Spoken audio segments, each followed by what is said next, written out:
Welcome to 2019. In just a second, we'll get started. If you have a phone, I'd like to see if you check it, please. Make it ring or silent, off, your choice. And what we'll do is we'll start out with a pledge to our flag, a brief moment of prayer, and then we'll jump right into this meeting, okay? So with that, if you'll stand with me, please. The meeting is called to order. Sorry about that.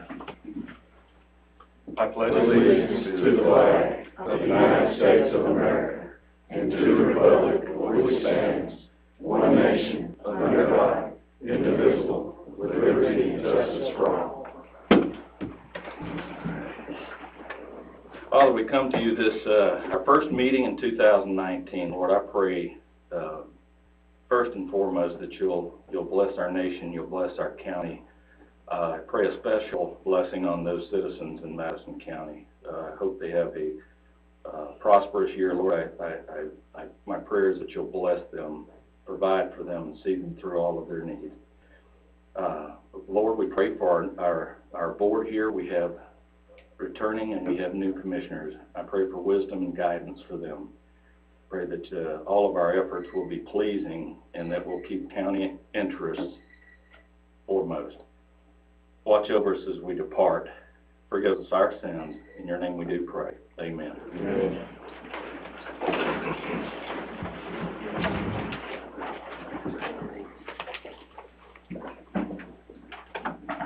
All right. And I would like to welcome back Commissioner Bettis. And we have two new commissioners for those of you that can you hear me? No. Verizon's low there. I'd like to introduce District 4, Commissioner Brian Kirk, and District 5, Commissioner Derek Foster. We are happy to have them on board and happy to have Commissioner Bettis back with us as well. And we'll wait till the first of next year to welcome all of us back in total. With that, there's no business that I'm aware of tonight involving guest groups or multiple visitors. And I have nothing at this time by way of a chairman's report. Next month we will look to have a report from our Industrial Development Authority, get an update on that. Oh, yeah. Well, I thought it was going a little fast. I'm telling you, my bad. We welcome the new guy. That's right, yeah. Let me rewind to we'll all welcome everybody back at the first of next year. With that, our first item of business tonight is the approval of the minutes from December 17th. Three of the board members that are here tonight were there for that meeting, so vote accordingly, vote your conscience. So with that, we'll entertain a motion to approve those. So moved, Chairman. Second. I have a motion to approve in a second. Any comments or questions on those minutes? Hearing none, all right, vote is to Commissioner Allen. Yes. Yes. Yes. And you can abstain if you choose. Yes. Abstain. Abstain. I'd like to abstain for the record, that's all it is. No, that's fine. And what we do, and just for everybody, our minutes reflect the vote of each commissioner. So we want to make sure that we have that vote for each one of them. So there you go. We're good. All right. Now I can just speed right ahead to item 4. Hearings and actions, please, Mr. Houston.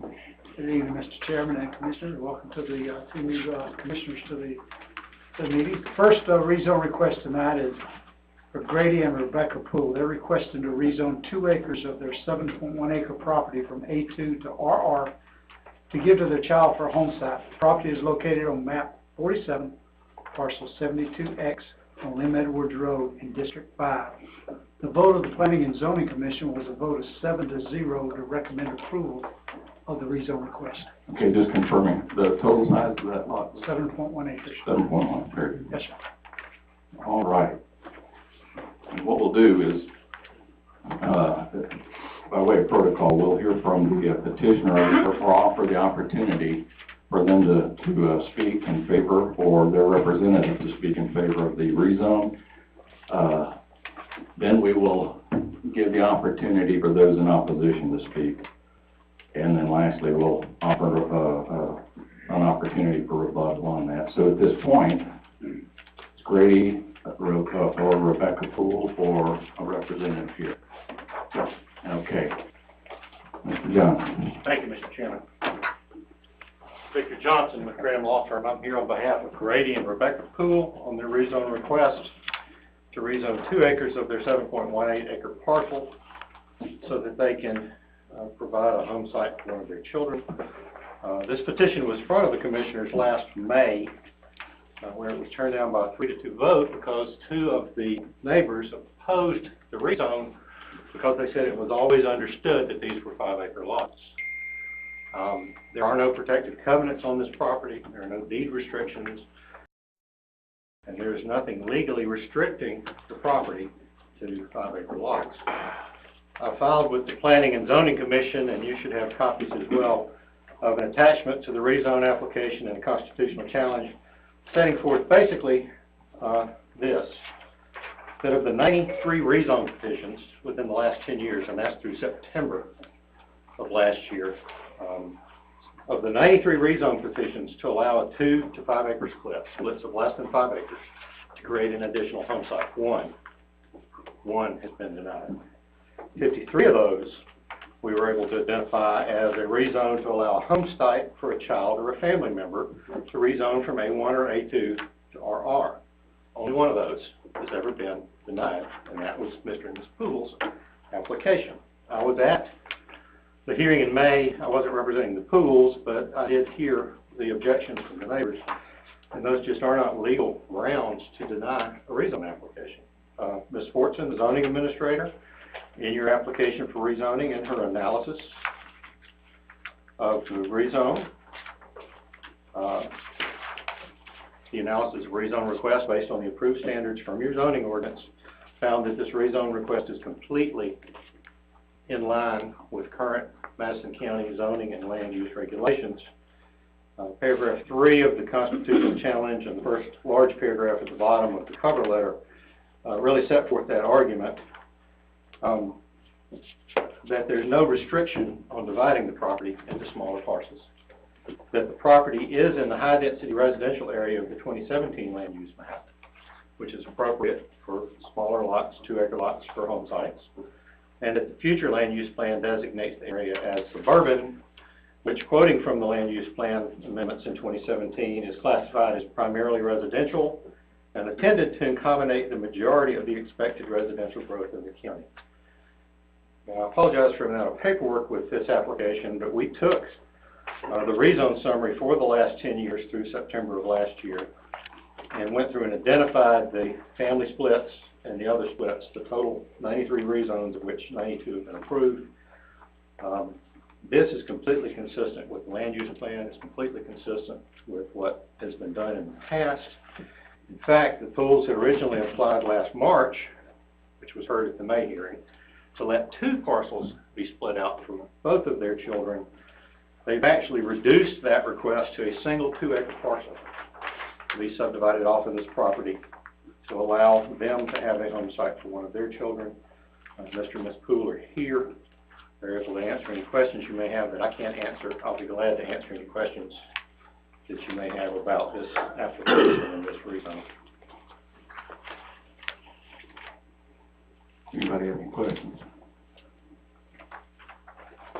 All right. Thank you. Thank you. And I will reserve whatever time I have for rebuttal if it's necessary. Thanks. All right. All right. And I assume that was sufficient for the Pooles. Are you good with that? As far as that, okay.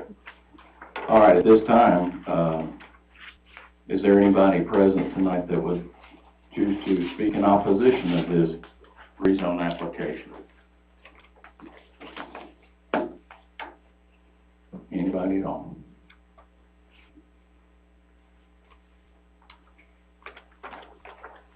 Not a lot to rebut there. Mr. Johnson, any final comment or statement? Only if you have questions that I can answer. Thank you. Any comments? All right, well, we'll close that portion of the public hearing and then bring it back to the board here for a vote. So the request of the application is to rezone a 2-acre portion of a 7.1 acre parcel from A2 to RR. Do I hear a motion on that? So moved.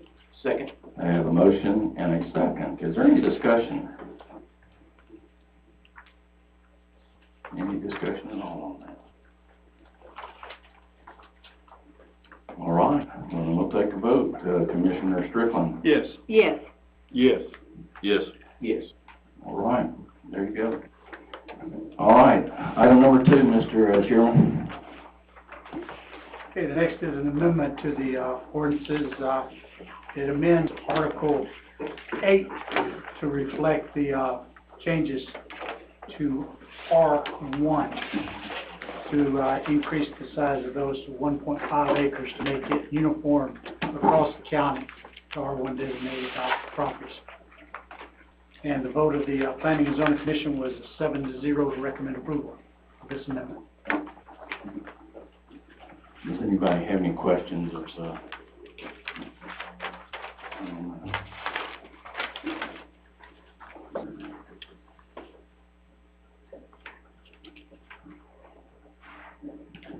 So we're just gonna take a straight vote on this, is that? Or we still open? Still need a public hearing, it doesn't have to be informed against format. I'll just ask then if there's anybody here that would speak in opposition of this, since it's being presented as an amendment. Is there anybody that would like to speak in opposition of the amendment, basically realigning all R1 parcels to a 1.5 acre minimum? None? This is just straightening out the code, right, the language. Uniform, making it uniform, so. All right, well, with that, then, we'll bring it back to the, close the public portion and I'll ask the board for a recommendation or a motion to approve the amendment to the Madison County Zoning Ordinance Article 8, R1 lot size. So moved, Chairman. Second. I have a motion and a second to approve. If there are any comments or questions, any concerns about that? Just one question, Mr. Chair. Sure. I was curious on what the existing documentation would have been, the existing acreage. I'll let our planning and zoning administrator answer that one. It would be, if you had water, access to water other than well water, it went down to 3/4 acres. So anywhere in the county, if you had, water or sewer, correct? No, that was just water. Just the water, okay. We That was- changed that, and this is just the language to get it in the. No. We changed it for subdivisions. Correct. Right. Yeah. Okay. The moratorium was for subdivision only. Right. It did, the other properties throughout the county, if they were subdivided, that didn't, the moratorium didn't affect it. So this is to make it uniform. Thank you. Any other questions on that? With that, vote is to Commissioner Bettis. Yes. Yes. Yes. Yes. Yes. All right. Thank you all. Appreciate y'all being here. Mr. Chairman, one other bit of information for the members of the Board of Commissioners. Back during the summer, when the Planning and Zoning position on the Planning and Zoning Commission was left vacant when Gabe Martin resigned, and we went through the process the best we could. There were some questions that was raised by the members of the Board of Commissioners about the procedures that we use. But just be advised that we've been working on those for about the last 3 months, and at our December business meeting, we voted to approve specific procedures for us to select our replacements and voting procedures and everything. So, Very good, and I appreciate that. Thank you very much. All right. Well, with that, we're on to statements and remarks from citizens on any of the agenda items 6 through 11. 6 through 11. So if you've got anything that you would like to make a comment on, we'll entertain that at this time.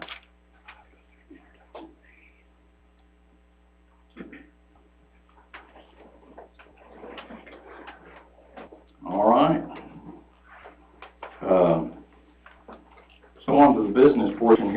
have, our first item is to consider selecting a 2019 vice chair. Our vice chair is currently Commissioner Lee Allen. And at this point, what I'll do is just entertain a motion to fill or refill or whatever the desire of the board is, recycle. Your opportunity here, so. Motion to reappoint Commissioner Lee Allen. Thank you. All right. Thank you. So I have a motion and a second to reappoint Commissioner Allen. Any comments or discussion? Free shot. I will do it to my best ability, I promise. Just appreciate the gentleman willing to serve. There you go. Thank you. All right, well, with that, Commissioner Kirk for a vote on it. Yes. Yes. Yes. Yes. Yes. All right. I did last time too. I was told. It won't look good to Attorney abstain from that says one. you to, vote, you vote. Poor Frogger won't play on my own. All right, item number 7. So this one may take a little bit of discussing. We currently have we have 2 meetings each month. The first meeting historically has been labeled an agenda setting meeting. The last meeting is the business meeting, and is probably commonplace or is probably normal in that situation is that many items would be discussed at the first meeting and proposed for consideration and a vote of some sort at the second meeting.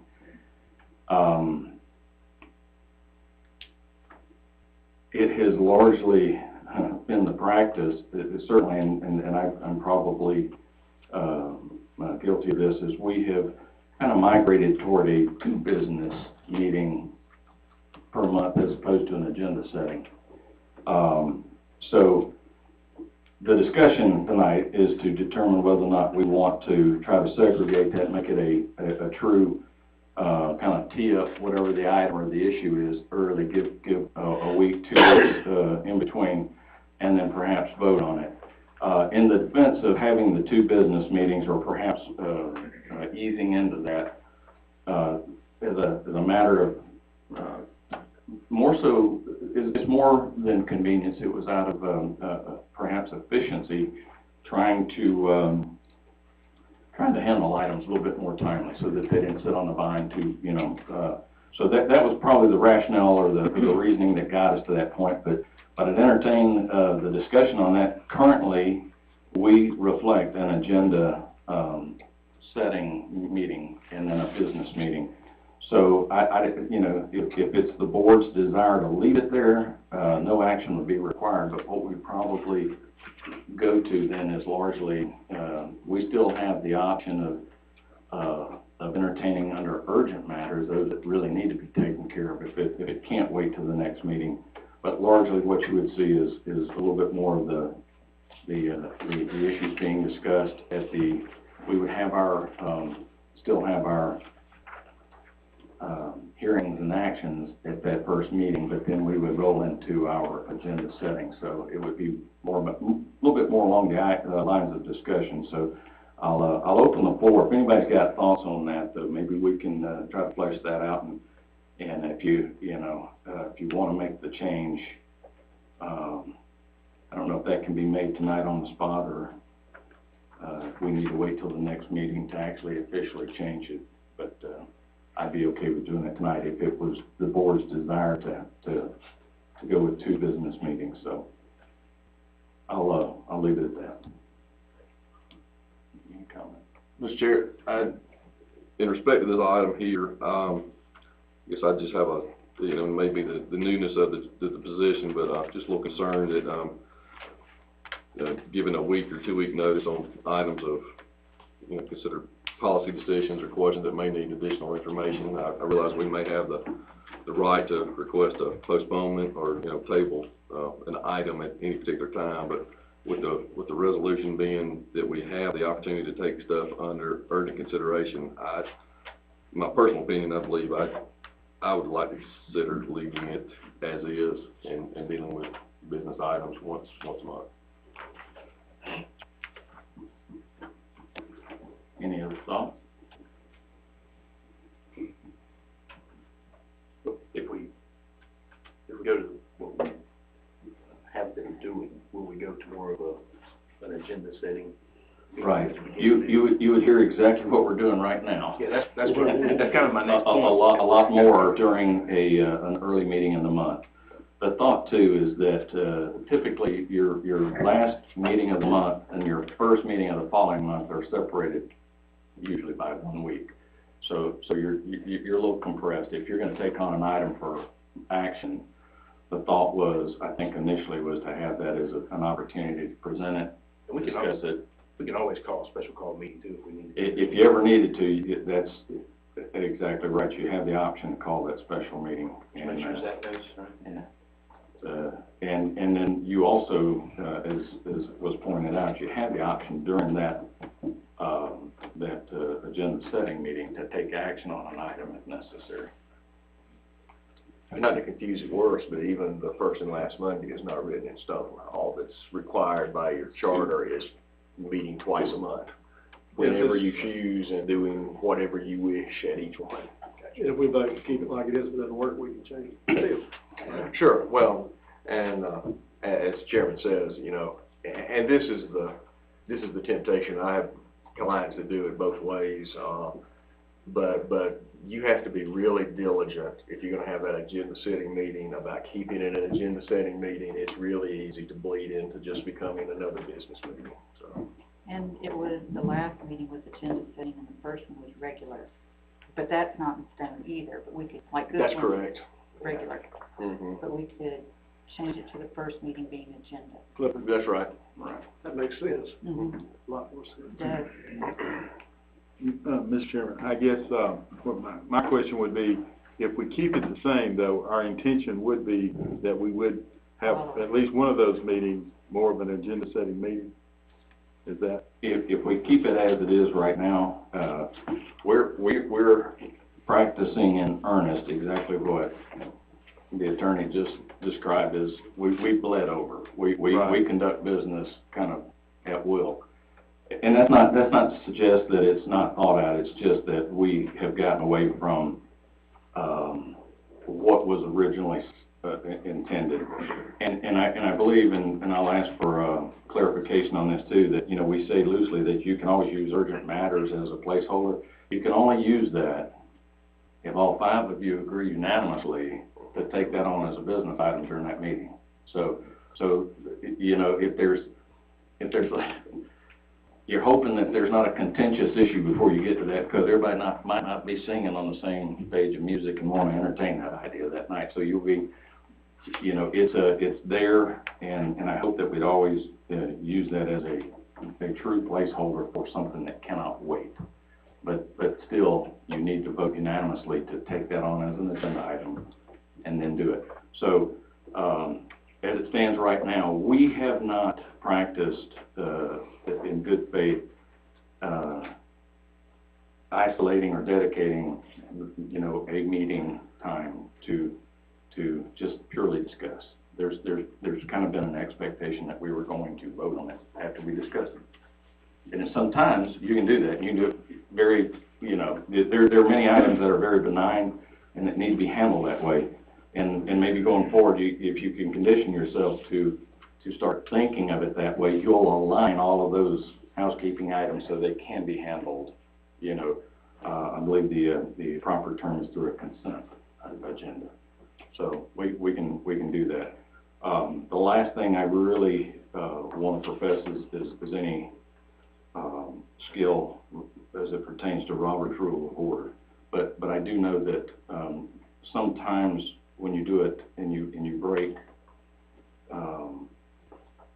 you know, you break your routine or you break protocol, the second time you won't know you're doing it. So we'll be right back to where we are if we don't try in earnest. And what it does for those citizens that want to speak or be a part of it, it's actually a larger amount of time to contribute or to offer input if you want to, if that's, you know, if that's their intent. So I say keep it same and just try to, you know, make sure we stick to it. Because, you know, even the consent calendar, you know, we've never used Right. So what I would suggest then is, yeah, no, and I would suggest then that, if that's the intent, then the next meeting, if I understand, you all, is that would be a business meeting, and then we would resume the following month with an agenda setting early. Does that sound reasonable? Okay. All right, well then, I recommend we just leave that one alone. Okay. So it doesn't hurt to discuss. That's right. I don't know if we accomplished anything, but we discussed it. All right. No, that's good, and I really do. I never want to shortchange anybody the opportunity to have a time to clear the air on that. All right, item number 8 on our agenda is to consider salary adjustment. This is a different way of saying salary increases. As it turns out, in this case, there were no reductions. In our budget session, I believe it was June or July, the board voted not to set aside or to offer what is widely considered a cost of living adjustment. Rather, there were some areas within county employment that they felt were lagging, not just in this county, among county different departments, but certainly surrounding counties.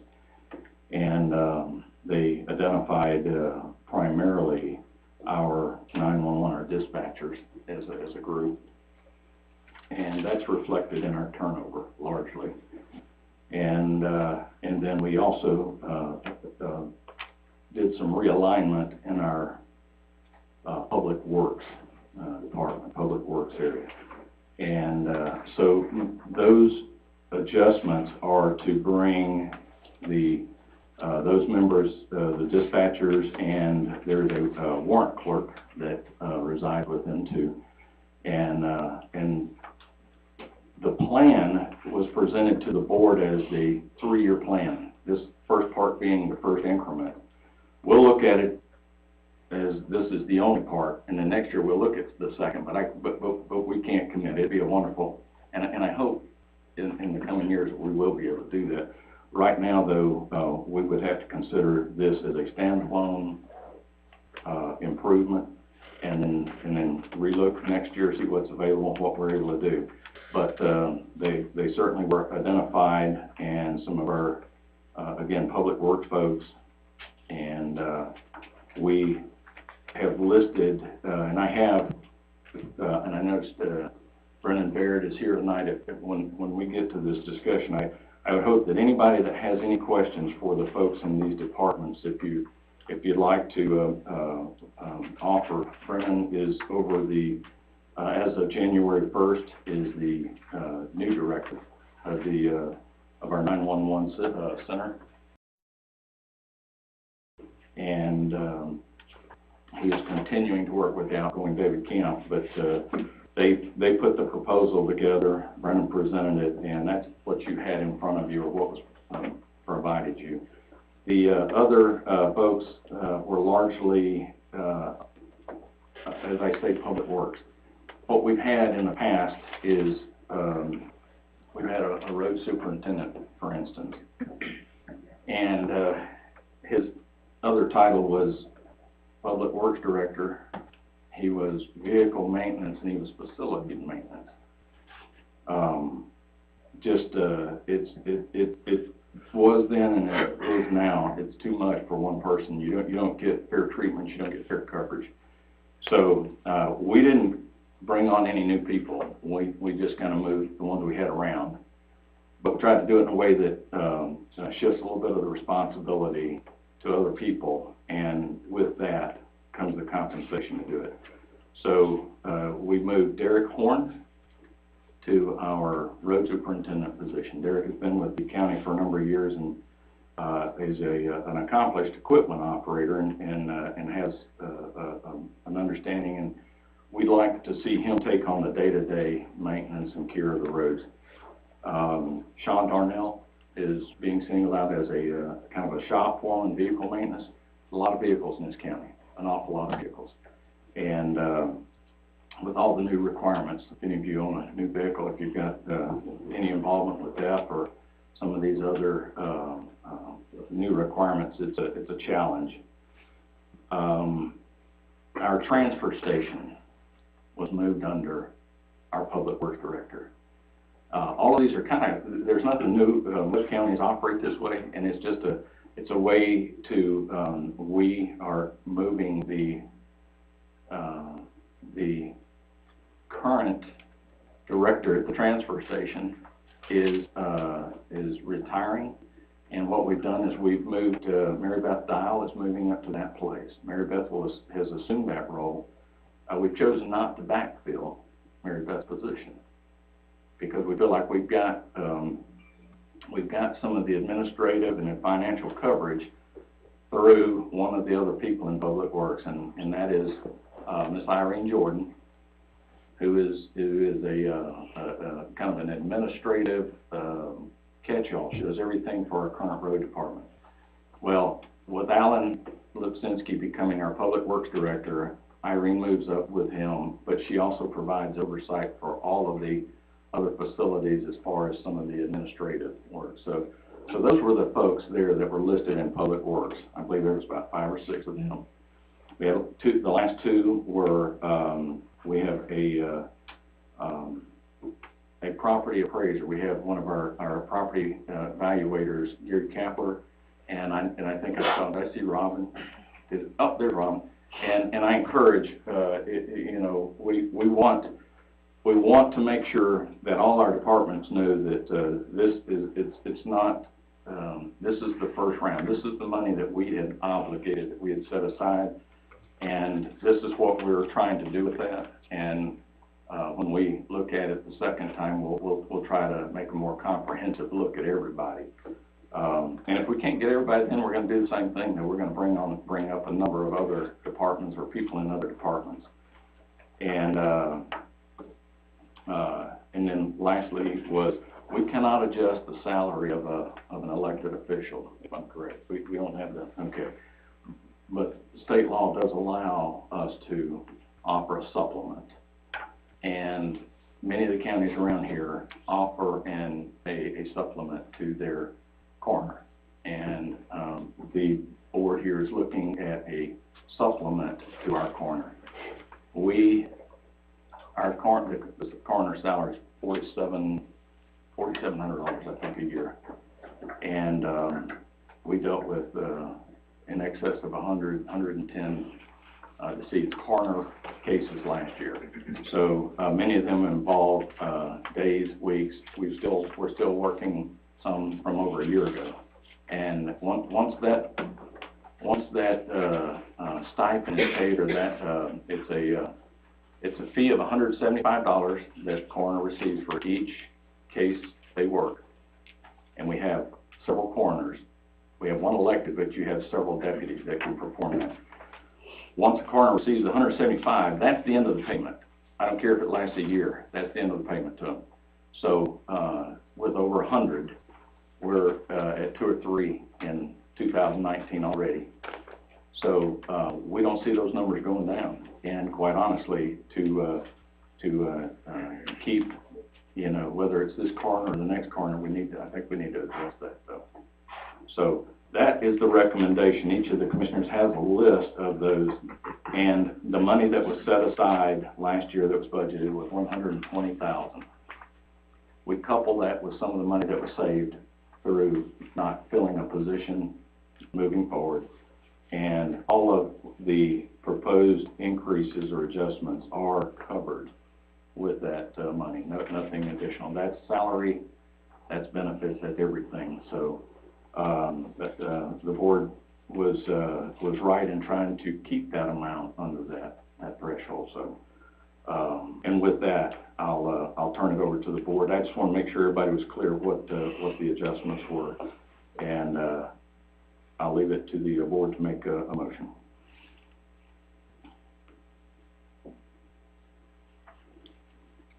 And you can get into discussion afterward if you like.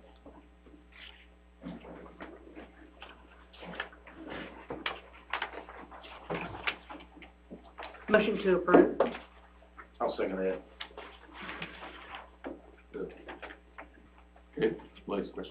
For, the coroner, we're at 4,700, is basically what she's making now. That is split into 12-month payments, that's right. Right. And then, if I'm correct, the new one is 11,700. Including that, that is correct. So the supplement is around 7. That is correct. That's correct.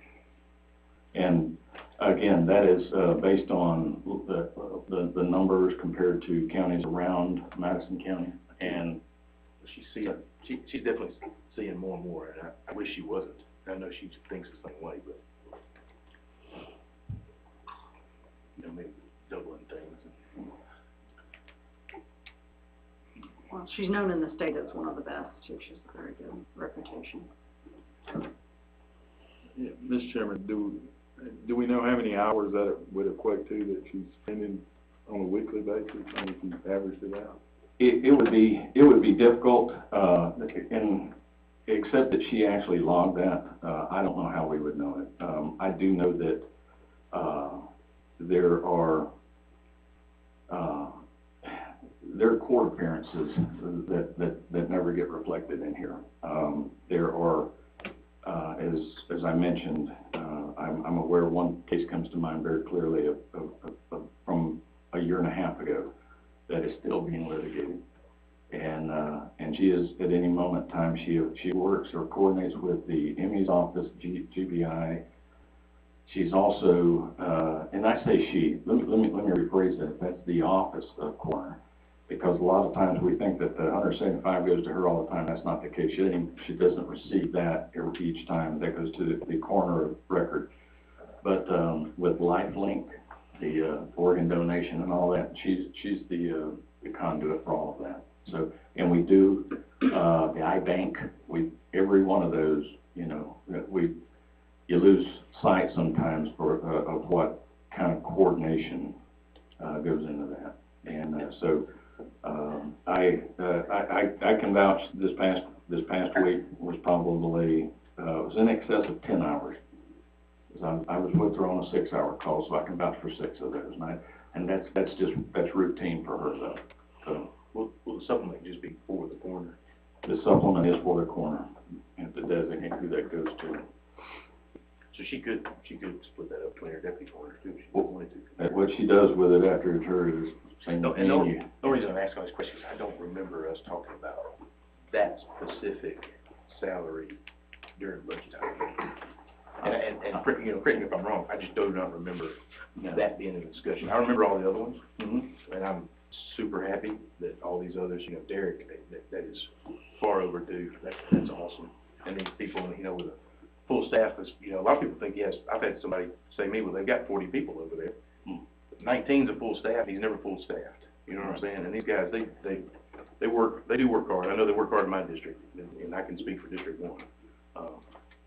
But the only thing is that one, I just didn't remember it being in the money that we set aside. And I don't think it was. But then again, I don't think we identified a black person who.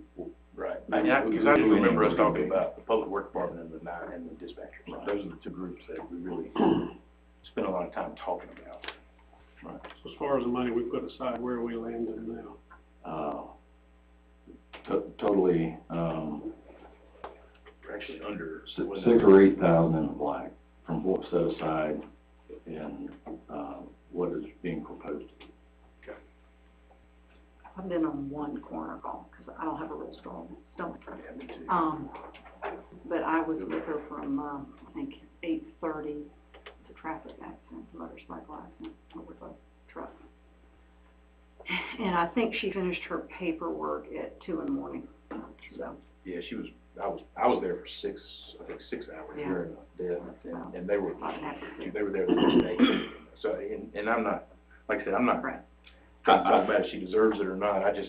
What we talked about in the budget, I just want to stick to, as close to that as we can. And I know we've got it covered, because if we put some money back in there, that'd actually make me happy too. So, but Well, I hadn't been on one. I didn't run the corner. I've been on some. I can't handle that. I went in there after they shut the drawer one night, and that was about it. Yeah, what I just want to draw your attention to is, you know, it's an attempt to start though, and you have to start somewhere. And if you're gonna set aside a fixed amount, you know, our best effort is to try to place it where the need is the greatest or most immediate. And so, Will the supplement stay there for, you know, even if the next corner comes in, No. we have to revote? That's right. And you have to do it by term, if I understand it correctly. You have to, if you don't reduce it, it stays in place. But once you start a term, it's there for the duration of that term, if I understand it correctly. Right, and so, yeah, you cannot decrease compensation of an elected official during the term, but this is strictly, so the 47 or 4800, that's actually in local legislation. That's a local act passed by the General Assembly. So you're just doing a locally approved supplement, which, you know, there are some for those for other elected officials too.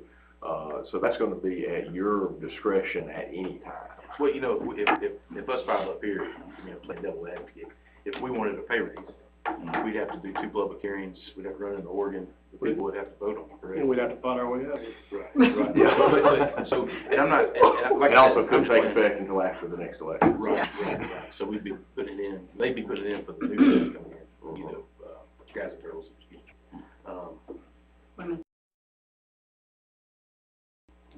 So, but I'm just having a relationship with this, as y'all can tell. Well, we're discussing, any other discussion on that? That's fine. Mr. Chair, the notation about, the Director of Public Works, that That is moving to, the recommendation is moved to a salary position. That, as has been the case, at least the last 2 years, that in his role, he's served more as a road superintendent, and it has driven a lot of overtime. And, the proposed salary is actually less than his income the last 2 years. It's a little bit easier way to plan, but you realize a lot of those hours will be taken on by the people below, the people working in those positions. You know, the trees across the road, he's not going out that night, it'll be somebody else. So he may go out, but it'll be good for the county that night. Yeah, right. And I have discussed that with him, so, it's a change. Sometimes sometimes it's good, sometimes it doesn't work so good for you, but, I think it's a good change. it's just an attempt to try to steady the planning, and actually in that case, you recoup county money on that. Yep. Yeah. It should make us more responsive to the citizens by having those duties. Yeah, Delegated. they're more clearly defined, and I think moving forward, you get a little bit better accountability. Having someone actually hold the job. This ain't what I should. Right. Can we lower the supplement a little bit? Is there a middle ground here between, you know, I don't think we won't vote yet, but, you know, I just, you know, You can do whatever you want. I mean, I'm not the, you know, I like I said, that number appears as it does because of. it's hard for me because I understand the fiscal side of it, and I also understand what she does. And that was one of the most horrific things I've ever been through, to be quite honest. And it's a 24/7 position, you know, we've got positions like those in the county, but they are staffed. I'll take well, when you're through discussing or whatever, I'll take a motion to do whatever you want to do. I presented that just as trying to keep in line with with what we were trying to. So we've got about 12,000 to put back into. Correct. A little more than that. Yeah. Any other discussion? So procedurally, I think you've got a pending motion, so if you wanted to change that, you could make a motion to amend. Yeah, if you want to change the amount or whatever. Right, I got you. Yeah, so the motion right now is to approve in a second, so, if there's no further discussion, then you can vote or amend, your preference on that. Give me a second. I'm sorry.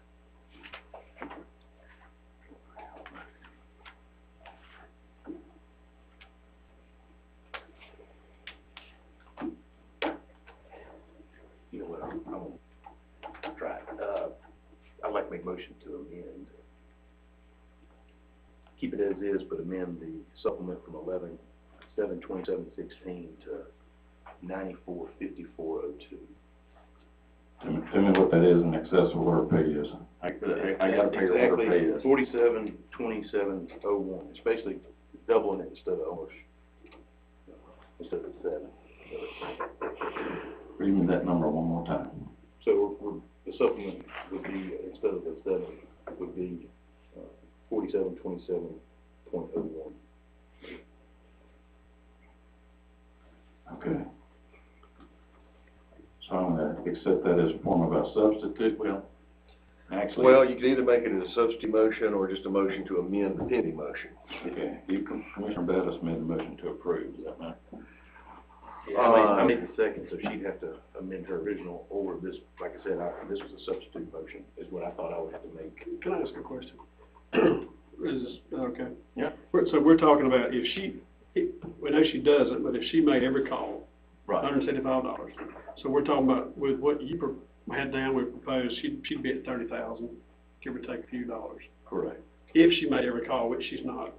So if we go with what we're proposing to change, she would be at 25,000 if she made every call. Correct. 25,000. Correct. Correct. So, I mean, Yeah. I wouldn't do it for either. No. You know, like I said, get a second. Yeah. Okay, so if you want to do it as a substitute motion, then you Yes, just need to get a second from anybody on the table, then that gets voted on first. And if that fails, you go back to the original motion. Okay, so I have a substitute motion to amend, or a substitute motion to make the supplement, 47/27/01. Is there a second to that?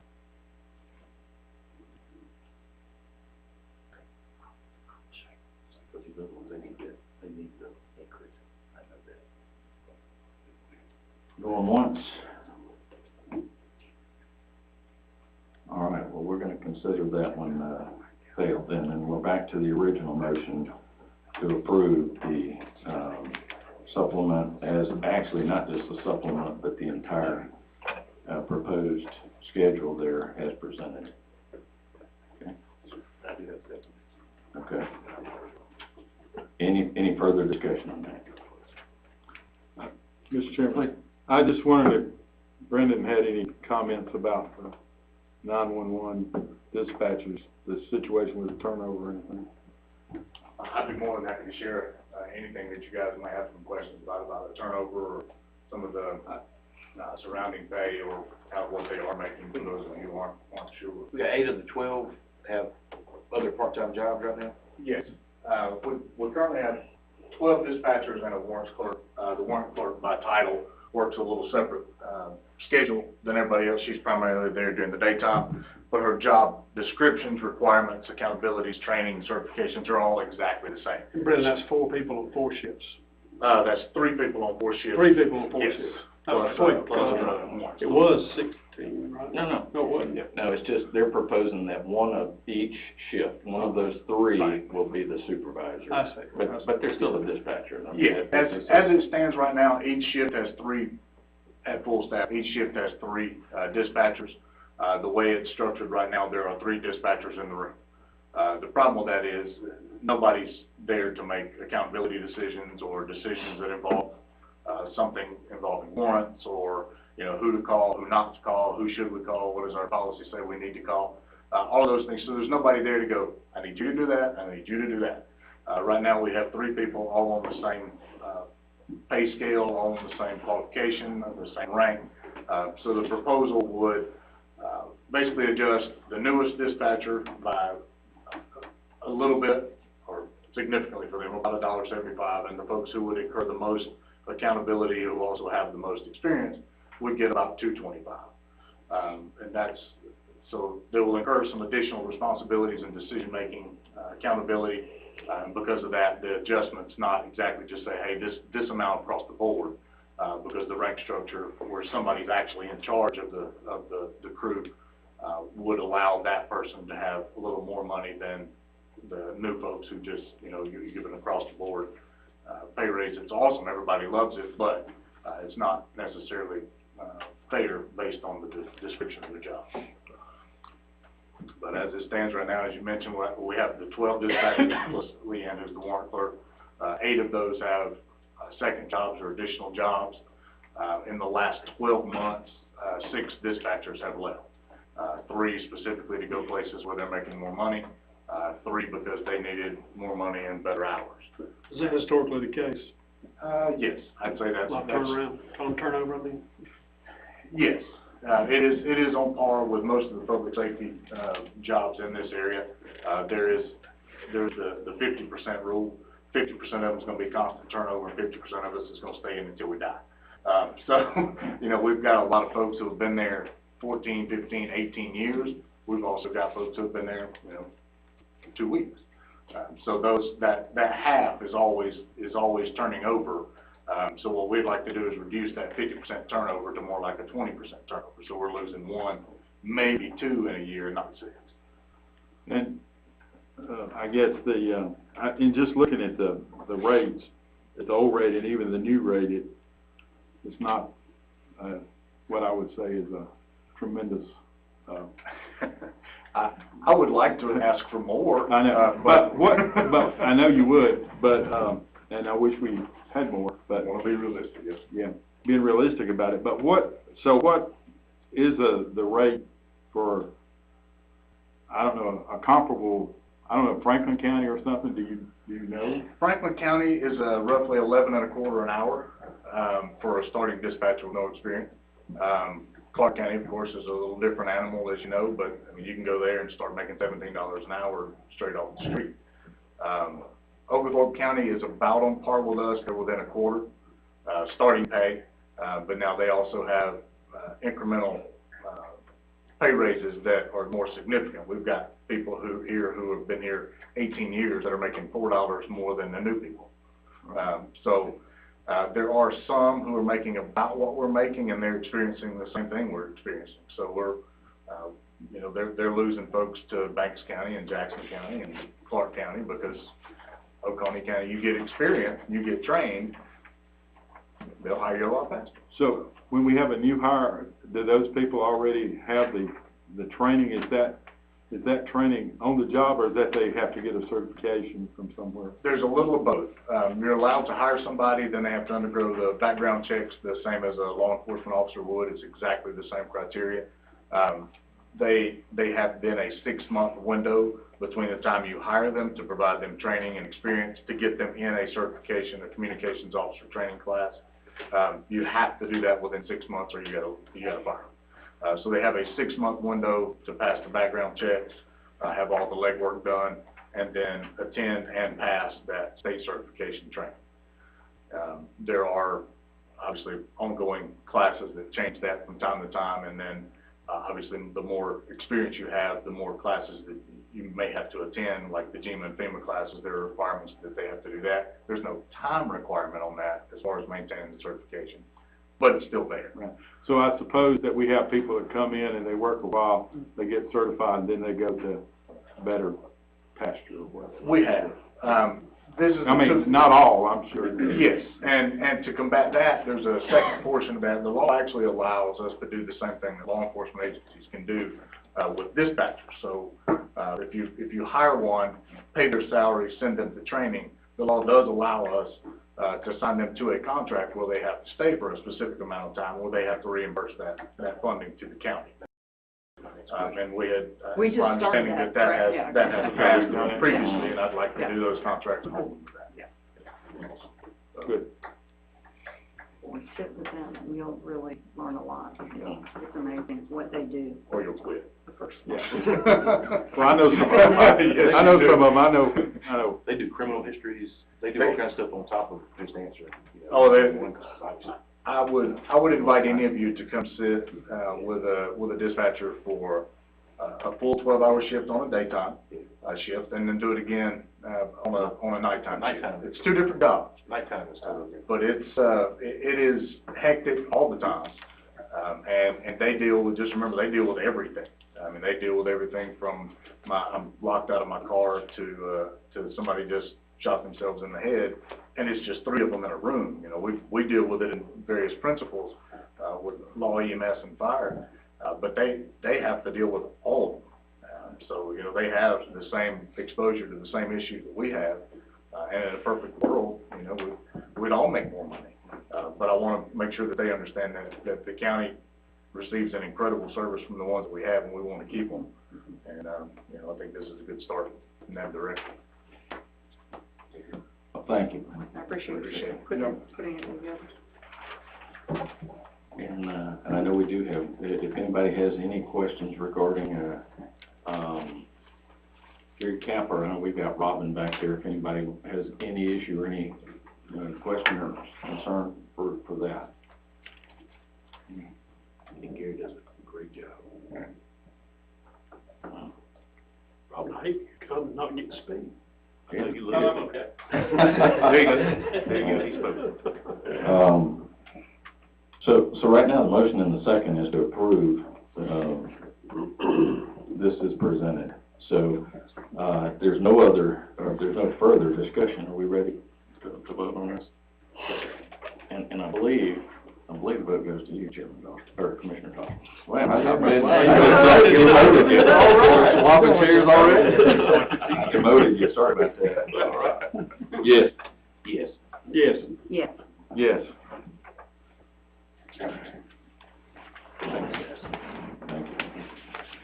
All right, our next item is to consider filling a vacant Industrial Development Building Authority position. With the election of commissioner office, it created an opening in the IDNBA's board, and that board consists of 5 board members, 4 of which are appointed by this board. I'm a sitting member on that as well. And we, I shared with at least 2 people today, it's been, it's kind of mixed. It's refreshing, and it's a little, to have the number of people and the quality of these folks that have shown interest. I'm really, really impressed, and I'm grateful for their willingness. As it turns out, there's one position, and I believe we had a total of 5 individuals that were considered for that. Of those that I'm aware of, and the board can correct me if they're aware of others, I have Pat Mahoney, Butch McDuffie, Bruce Gandy, Mark Perry, and Phil Monroe. Is anybody aware of any others that came across or that were offered or recommended? And on all of these, I think we had background information, we had some resumes, and like I said, I know some better than I know others, but I have no doubt that any one of those would fill that seat well. So with that, it makes it a little bit more difficult, quite honestly. And again, I hope that of those that may not fill this position, that they would still stay engaged and be willing. I'd love to work with any of them. So with that, I'm just going to open the floor for the commissioners here to either make a motion, discuss your options, and we'll move on with the vote. Mr. Chairman, it's hard with all these qualified people out here, and I know that all are qualified, as duly qualified as they say they are, in fact. But I do have one person, and you cannot second me, and you cannot vote or whatever, but I guess that's how we got to go through this process, and that would be Mark Perry. I'd make a motion to approve Mark Perry for that position. I'll second.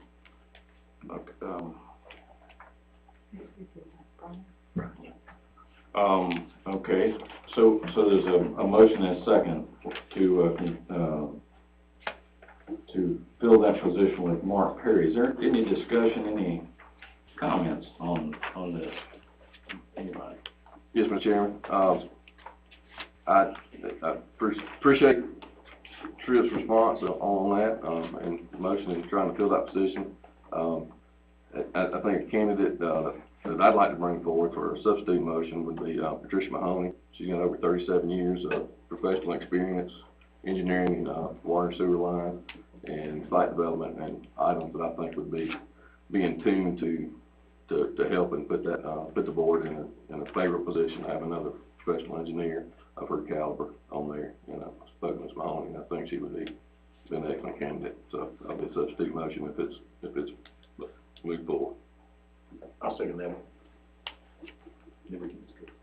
Anybody else got one? All right, I have a substitute motion now, to fill that position with, Patricia Mahoney. Questions and discussion on that one? You know, her resume is quite impressive. Again, the engineering and experience, and her, you know, just working with all of her bulleted points, her background. She did serve on the planning and zoning at one time, and had served on boards as well. So I'm quite impressed with her. Yeah, I'll echo what everybody said already. The 5 candidates we had, wow, you know, we had some really good, beefy candidates come up wanting to be on the IDA, and it's been a really tough decision. Don't put beefy in the paper. You know, these guys and girls, they want to contribute, which I commend, and they're all qualified. It really is. Madison County is very lucky to have the people that we have, not only willing to serve, but the talent that we have. But to be quite honest, when I was thinking about this, and I always try to tell people how I think, you know, Derek, we put Derek on the IDA board, and he's done a heck of a job on that IDA board, and we're moving in a great direction over there. And to be quite honest, if Derek believes that she's good, I've looked at her resume, and I'm kind of starting to lean toward, you know, helping, you know, to get that, keeping in that direction. But that being said, any of these candidates would be great to further that IDA board in the direction they're going. So My thoughts with Mark was, and I don't know Ms. Mahoney, I've read her, she's very impressive as well as everybody else that was on it. But, you know, he's in the business of running water lines and sewage, and Mark knows where most of them, you know, are planted in the county, and Mark served as mayor numerous times in Danielsville and served on various committees in the county. Mark is chief of the fire department here and serves as a county role as well. And, you know, we need, our firemen, our fire departments have always wanted a representation on the board. And Mark brings that to the table, and he also brings the city governments to the table. Those are two things that have always been, since I've been around, at odds with IDA, is the city governments, and he's done work for most all those cities, but the city governments and the fire department. So I thought that would be a healing move to bring him somebody that bridges both those gaps to the table. Yeah, I think it's a very hard decision, given the quality of the candidate. You know, I've said and thought about this a lot, because when you brought Pat, I looked at that and I agreed. She's quite impressive. When I start looking at it from the standpoint, I don't know Ms. Mahoney. I'm sure she's well qualified for it. I do know Mark. One of the qualities I think he understands about sewer and water systems. I think he brings something to that. Maybe not some other areas that Ms. Mahoney might bring, but at least in those areas he does. And also, I've always known him to be a person that doesn't enter into anything lightly. You know, he's real solid to ask questions and do his research and understand what's set before him, and to you know, he's I will say he's been a friend of mine for quite a while, but we can just take that off the table. That's not the reason I'm looking at it, because we have disagreed a lot, but he always has some good points and, always strives to, I think, to do what is the best for the county and all the positions that he's had. So that's the reason I second that. I was hoping that'd get easier, but, Well, and again, you have somebody who hasn't been in the county, it's a very objective point of view. Somebody who can, and really who does have the knowledge. That's kind of what I was basing it on, yes. These are wonderful candidates, and I understand that. Shame you can't mix everything together, but, Shame we don't have really 5 positions. yeah. I would yield my position on that board if we could put 2 of them on there. And as Commissioner Allen said too, and with Commissioner Doctor just coming off the board and being an engineer and hearing his viewpoints, I just, that's kind of the direction that I felt led to. Wow. It's, I know it's, I wouldn't cheapen the moment by being too cute, but it's very much like having, you know, too many presents at Christmas sometimes, you know. I appreciate first and foremost that the 5 of these individuals would volunteer their time and their service, and I think that says a lot about them. And again, I work with any of them, so. Is there anything else we can add? I have a motion. It's a substitute motion to, in a second, to appoint Pat or Patricia Mahoney to this board. Is there any further discussion? Well, I think it looks like we've got 3 votes one way and 2 votes the other, so we could make it. We'll figure it out, yeah. All right. With that, we will vote then. what do you want on first? The substitute motion will get voted on first, and it will nullify that first motion if it's passed. So the motion is to appoint Patricia Mahoney to the Industrial Development Building Authority Board, and vote goes to Commissioner Allen. Yes. Yes. Yes. Yes. Yes. I can level the conversation. All right.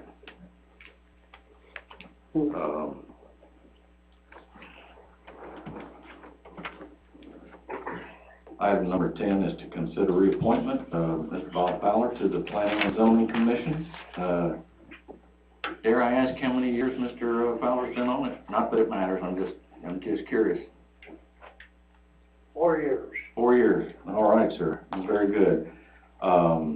This is an appointment that the board will vote on, but it's also the commissioner gets to make the recommendation, and that's District 4. Sounds like that. So, Mr. Fowler has graciously agreed to the reappointment if so voted on, and he's done an excellent job. I talked to the folks on the Planning and Zoning Board, and they all said that he had been very good there, and we appreciate your service there. And so I would like to reappoint Mr. Bob Fowler to the Planning and Zoning Commission. Make that motion. Second. I have a motion and a second to reappoint. Is there any questions, or you're not here under duress, are you? Not this time. Okay, you're okay. He's willing to serve. All right. So we have a motion and a second to reappoint Mr. Fowler. Are there any comments or discussion on that? None. Commissioner Strickland? Yes. Yes. Yes. Yes. Yes. Thank you. We appreciate it. All right. We have one other item, and I believe each of the commissioners has a copy. The item is to consider reappointment of Reginald Hunter to the Advantage Behavioral Health Systems Board. And I believe each of you have an email, and this is a recommendation from Ms. Shelley Winkle, who's the Executive Administrative Assistant Policy Coordinator for Advantage. So, and he has demonstrated and voiced his desire to continue in that role. So With that, I'll entertain a motion on that position as well. So moved, Chairman. Motion to approve. I have a motion to approve to reappoint. Second. Any comments or discussion on that? Is he here with it?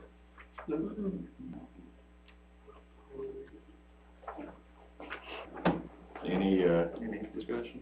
I think their meeting is in the paper when they meet, stuff, how they put it in the paper, the board.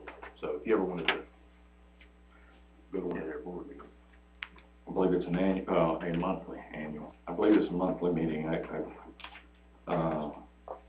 And he has been, he's been on this board for a while, I know, at least for the last 2 years. So, with that, then, the vote to, reappoint Mr. Hunter to the, Advantage Behavioral Health Systems Board goes to Commissioner Bettis. Yes.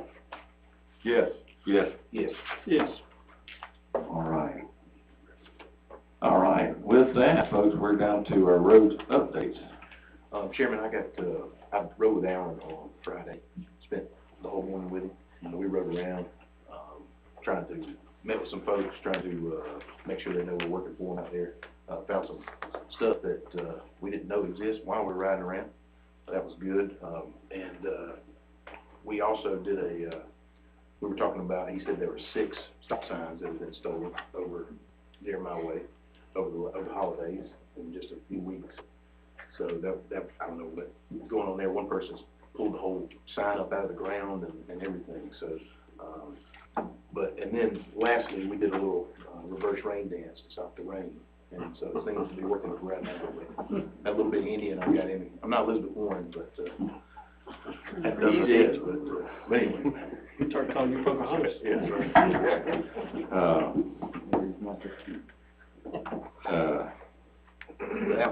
we rode around. It was a good ride. We got a little wet, we got a little muddy, but we got some stuff accomplished. So, had some smiles in it. I've asked Mr. Zach for a little help this coming week in the newspaper regarding some signs. Folks, if y'all know of anybody, if you see anybody, please encourage them or discourage them, whatever the case is. You know, there's certain names. I tell you the names of the street signs that get stolen the most, but I don't want any more of them to be stolen. So, I guess there is and I was young one time, and I appreciate sometimes the novelty of that. It is, as the sheriff tells all third graders that come through the Keep Madison County Beautiful Summit, it's against the law, and if he catches you, he'll put you in jail. Maybe not, but he's certainly going to fine you. What I have encouraged is, as parents, if they see one of those in their basement, just realize it's in your basement. And if somebody else sees it in your basement, I hope they tell us. Just saying. So, we're not out to get anybody. We just want our signs back. So we all pay for those signs, by the way. Yes, ma'am. Can you give us an update on the roads? Because that's where I'm here. Oh, yeah. Well, I tell you what, I will. I just interjected that. I'm gonna let, if anybody else has any updates on any particular roads or any issues that we may not be aware of, let me know. And then I'll kind of let you know what I know about it. Anything in particular? Roger. Some cracks in the road and Sprattle Mill subdivision. Okay. I can tell you that with all of the rain that we've had. They were there before them. Okay. They're getting worse. Just don't want to bug them. So we have spalling. You'll hear them call it alligator crack shoot, whatever you want to call it. A lot of times, some of the roads that were put in place initially were, when I grew up, we all called them tar and gravel. There wasn't a lot of base to it. It was just kind of a thin layer. And we've repaved over those over the years. And a lot of times what happens with those is when those crack or whatever, you'll lose that whole top surface of that. It'll make a hole. And I'm talking about paved roads first here, but and then we've had a surprising number of what appear to be sinkholes. Some of them are actually abandoned wells, believe it or not. We had one on Manley Martin, here recently. By the time they got to that, I believe it was about 6 feet wide, 3 feet deep. That'll do more than tear your tire up. And, so we have those issues with a number of roads. And a lot of that stems from, any number of things. The weight of the vehicles that we're seeing on the road. We have a lot of, Madison County's, an agrarian community. We have a lot of, poultry trucks, and I'm not singling them out, I'm just saying those are heavy vehicles. When you're bringing in feed and tractors, you have a lot of things. And many of these roads just were never intended. They weren't designed for that. So we see, you know, them having the cracks and the caving in at the edges and things like that. When it comes to roads, again, just a reminder, we currently have about 111, 112 miles of county-maintained road, dirt road. Probably matches that easily with what we call private roads or just other dirt roads. The rain, Mother Nature determined years ago that when water and dirt got together, it's going to make mud, and nothing we will ever do can change that. However, what we're trying to do is get back to putting a little bit of a crown in the road that hopefully will cause the water to drain. And we have started this week putting, we've doubled the amount of, as far as the crews that are on the road. We're currently working HV Chandler, Wagner's Grove. There were some roads that were impassable. We closed, HV Chandler, as a matter of fact, Friday, because of that. Because of, no, And you have a school bus going down there. Right. But why do you have a school bus going down there? Yeah, well, the school makes their own decisions about the roads they travel. They just trust me when I say the school, the Board of Education makes a determination on the roads. They'll decide not to go down it if the road doesn't. Is that Osley Mill Road? Because there's a trail and lane and Osley drive. Mill Road. It turns around on our property, and Yeah. we put gravel so that they can turn around. Mhm. And we quit doing that because we could not. They kept saying, oh no, we can come fix it. Mhm. No, I will not let my kids ride the bus. No. And I appreciate it is a bad road. Yeah. The taxes we pay, it's excellent. Yeah. I have to drive my child to school. But I don't care. I don't care. You don't care about me. Well, that's not Is true. that's the road? That's true. That's not true, ma'am. Let me ask you, is that the road that you have to ford the creek? Yeah, we can't go that way. We don't even try to go. You're that you're way. on We're the top side. on the top side. We have Towards- kids up there. Their Okay. parents can't drive them to school. You have a new commissioner in District 4. Yeah. I was just wanting to verify where that road was. Yeah, I think somebody just already called you about that and about the other, Blue Driver. Yeah. That's ridiculous. We're sliding off the road. Well, We own like 500 acres there. We pay taxes out of it. And we can't even drive on the road. It's ridiculous. can you give me an address, and that way I can have them go out and look at, we'll get out there. Tuesday Road, Boston, and Auburn Road. And right before you get to our driveway, you will see a nice turnaround where the bus turns around. Big lake right there. I don't know how the bus gets in down there, but I won't let my kids get on that bus. When in the future, call your commissioner, I'm serious. Yeah. Well, you've got a new one now. We have a new one, exactly. So, just don't think that we don't care. Yeah. Because if you call us, I tell you what, if you'd have called me, I'm telling you, if one of the other commissioners don't answer, call me. You know what, no, I went through the zoning thing with everybody, and I've been through it, and nobody cares. I take offense to that. All right. Sorry. I do, All right. I've got an address, and I'll do what I can with it. Thank you. Is there any other update regarding roads? No, sir. Urgent matters? All right, statements and remarks from citizens. Any comment, any topic? New year, new battery. I'm gonna start using the time this year, so. But you're welcome to make any remark that you choose to make on any issue. I won't tarry on this one, folks. No executive session. No, sir. All I need is a motion to adjourn. So moved. Second. Motion second, Commissioner Bettis. Yes. Yes. Yes. Yes. Yes. Adjourned.